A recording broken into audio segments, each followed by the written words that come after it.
Hi everyone, today's video is going to be a little bit different than my usual content. This is a video that I have debated shooting for the past year or so because it's kind of a personal topic.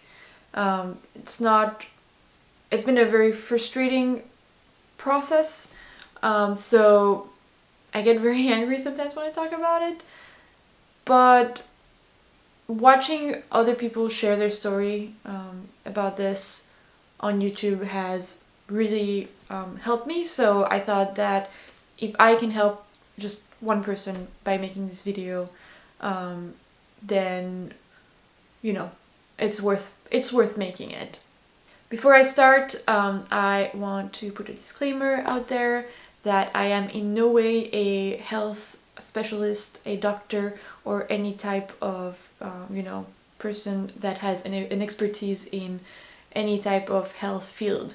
So everything that I'm gonna share on this video is from my own experience and from what I have learned through research. So if I say anything that's wrong, please correct me in the comments. This is important to me, so if I say something that is inaccurate, please let me know. So today I want to talk about Graves' disease. And Graves' disease is an autoimmune disorder that affects the thyroid gland, which is like a butterfly-shaped gland that's right here in your throat. And so what happens, the causes and the reason why your immune system does that are unknown, but basically your immune system, for some reason, identifies your thyroid as an enemy and targets it, which triggers your thyroid to produce more hormones. And the thyroid hormones are the ones that basically manage and monitor your entire body. Your thyroid basically rules your body. So when your thyroid is out of whack, your entire body is out of whack, and I'm not just talking physically, mentally as well. So it's a disease that can take a toll on you. I actually think so far I've been pretty lucky with, my symptoms and how it's been diagnosed, but I wanted to share them with you because getting to a diagnosis was actually very difficult and felt like a real battle, and I want you to know, if you're going through the same thing, that trust yourself, trust your body.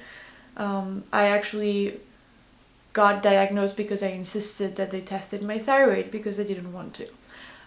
So let me kind of recap how everything started. I actually don't know really when it started, because for all I know I might have been having symptoms for longer and just they maybe didn't bother me as much, and I didn't notice it.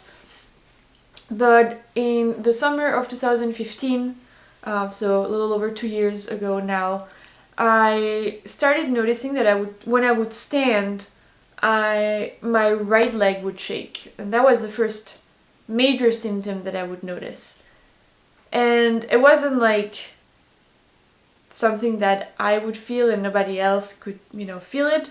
If you touch my leg, you could definitely feel that it was shaking, and it was as soon as I would be standing. It wasn't shaking if I was sitting, if I was lying down, and I remember waiting for the bus in the morning and feeling my leg shaking and feeling like, okay, this is probably not normal. So after a few weeks feeling that, I went to the doctor, and he checked my leg and he was like, oh yeah, it's shaking a little bit. Well, I tested your thyroid several months ago when I had my annual checkup, and your thyroid was normal, so it can't be that. It's probably just stress and anxiety. It's just learn how to relax. And he sent me on my way. So I was like, okay, so started to do meditation.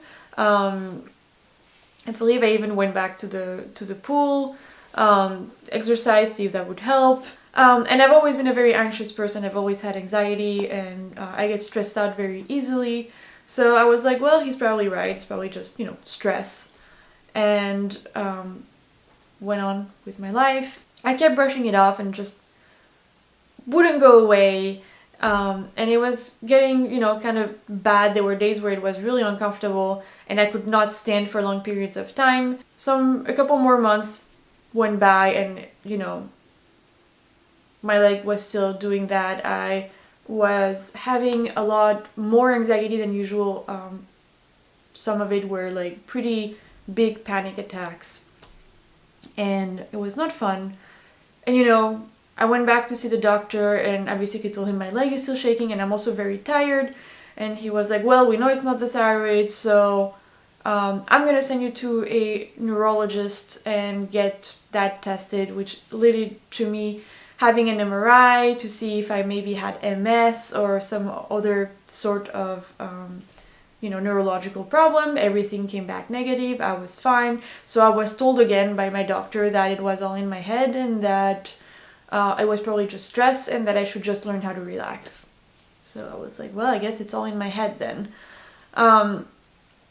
And I went on like that where there were days where I could barely stand. I would have to put all of my weight on my left leg because of how much it would shake. I remember visiting family in Europe. And at that point, it was not just my leg that was shaking, my arms, my hands were starting to shake a little bit. And I was very tired. I had just gotten off the plane. My family members were hugging me and my aunt told me, oh, you're so cute, you're so nervous that you're shaking. And I was like, I'm not nervous, I'm just shaking because that's what my body does. So clearly it wasn't getting any better. And after, you know, a full year of those symptoms just getting worse, I went back to see the PCP for my annual checkup and I asked him if he could test my thyroid again, because at that point I had been doing some research and I mean all the symptoms pointed to a thyroid disorder. So I was like, can you please test my thyroid? And he was like, well, no, there's no need to test your thyroid because, you know, we tested it last year and it was fine. And I insisted. I was like, please, just for my peace of mind, can you please run those tests? And he did, and it came back like my thyroid was crazy. Basically the way that it works, the main test that they run when they're just looking to see if there's a thyroid issue, they run a test on the TSH. The TSH, I'm not sure if it's a hormone or not, but it is definitely what triggers your hormone to generate the thyroid hormones. And so it's kind of counterintuitive, but the lower your TSH is, the more hyperactive your thyroid is. So my TSH levels were at under 0.01. That's very low, and that's definitely not within the norm. When I had my thyroid tested that like year and a half prior, when it came back normal, it did come back normal, but it was at the complete bottom of the normal range. So I don't know if maybe I had it before and it just was a fluke when I did that test and it came back, you know, normal, even though it was like barely normal. But anyway, the point is at that point, my doctor sent me to see a endocrinologist. I was pissed because I had to ask for that test. My doctor didn't want to do it, which means that if I hadn't insisted, I probably wouldn't even know I had that today. So I've changed doctors since then. Obviously, I was not happy with the way he handled that, and the fact that I was told that it was only in my head when, I was right. My body was telling me something was wrong and I should have listened from the beginning, and I should have insisted from the beginning that I needed those tests done. I'm lucky because from what I've seen online of people telling their stories, some people, it takes them 5 years to get a diagnosis. And very often, and this might spark a debate, but very often it's women, because women are more likely to get this type of disorder. And it's women, and it's always the same thing. Oh, it's in your head. Well, clearly it's not. So anyway, I went to see the endocrinologist. They run the test, and the way they do it is that they test for antibodies. And if you have the antibodies for Graves' disease, that means that your immune system is creating those to attack your thyroid. So I was diagnosed with Graves' disease. There was no doubt about it. Also wasn't a fan of my first endocrinologist, who told me that I had Graves' disease by writing me a letter, like a physical handwritten letter. He sent me my results through the mail with a note written with a ball pen on it saying like, you have Graves' disease, take this medication, I'll see you in 3 months. Okay. No time to ask questions, no time to process.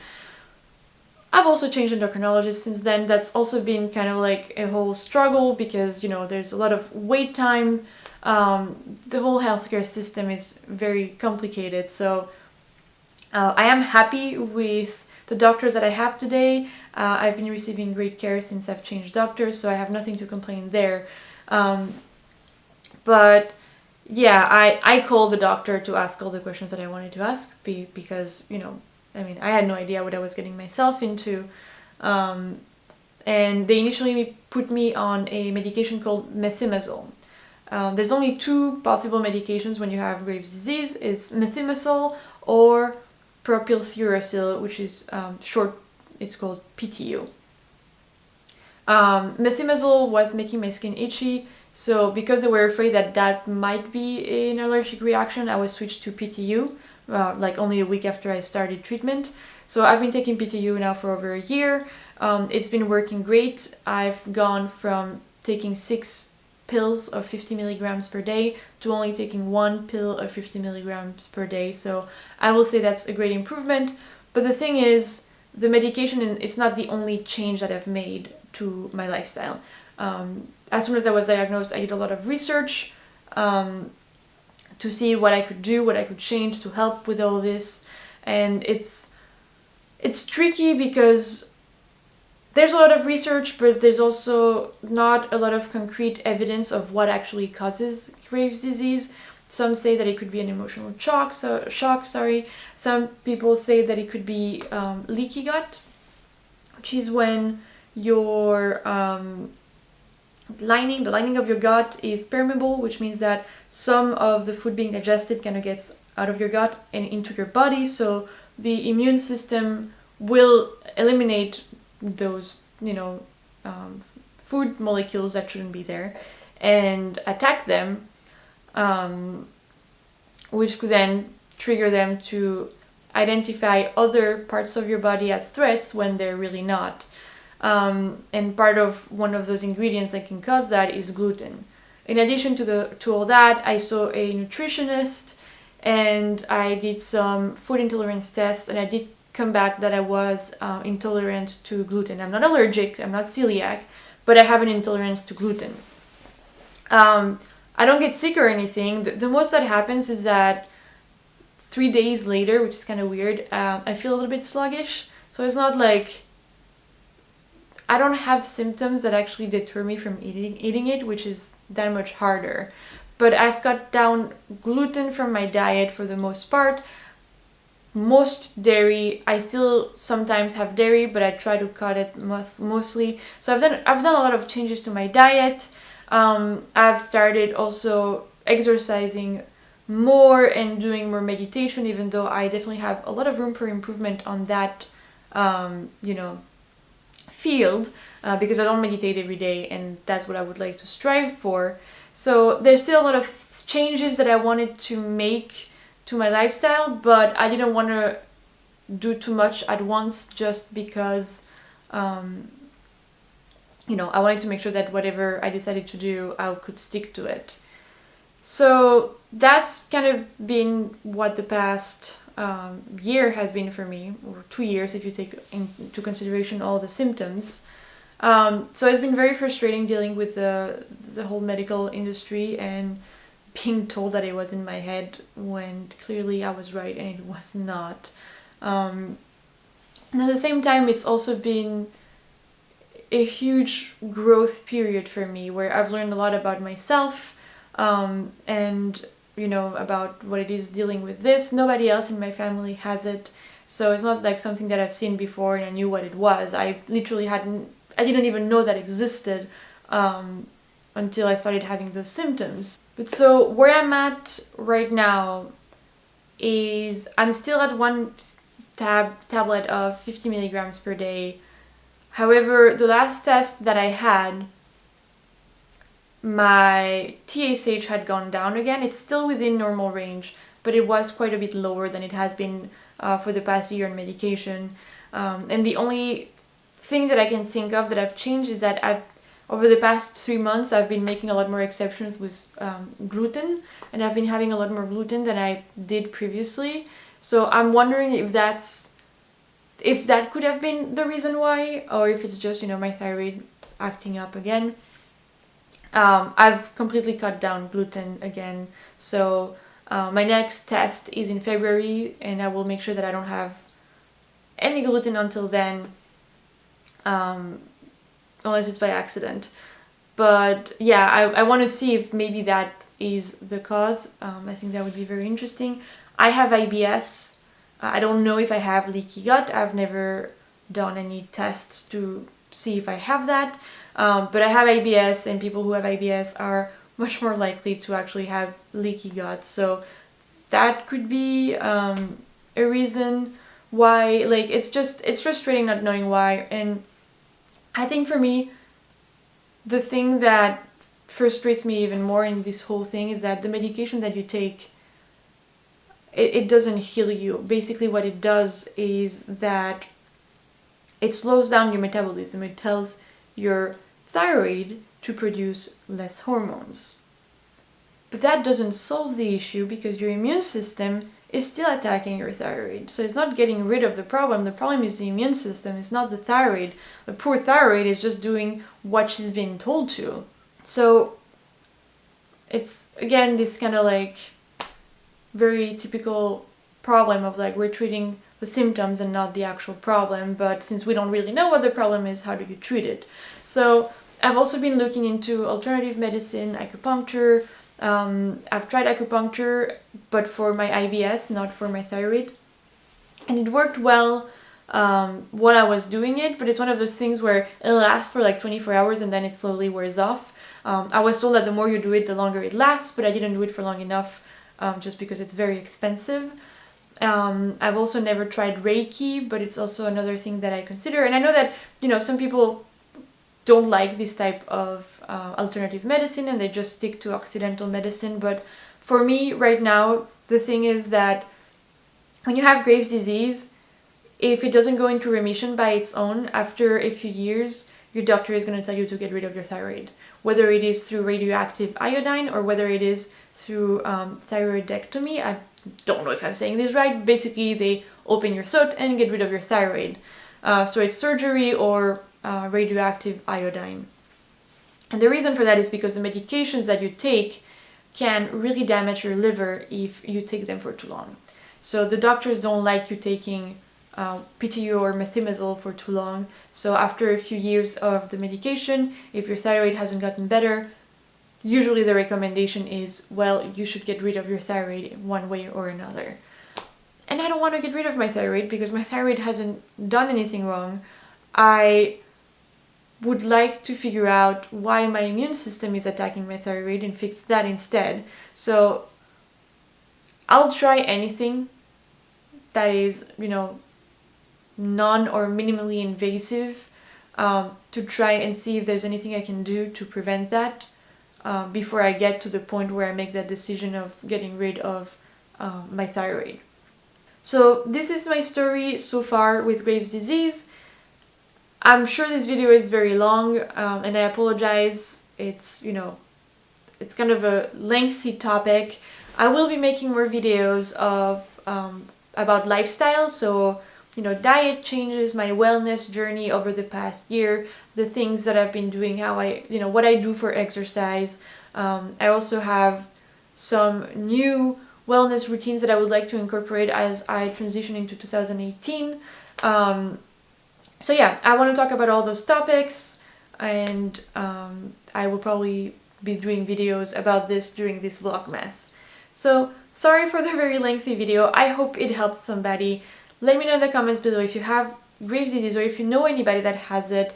If you have questions about my experience with it, I will be happy to answer. Or if you want to share with me your experience and how you dealt with it, any things that you've tried to help, I'm very open-minded to all types of alternatives, as long as I don't have to get rid of my thyroid eventually.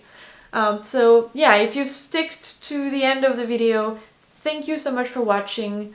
I will see you in the next video. Bye!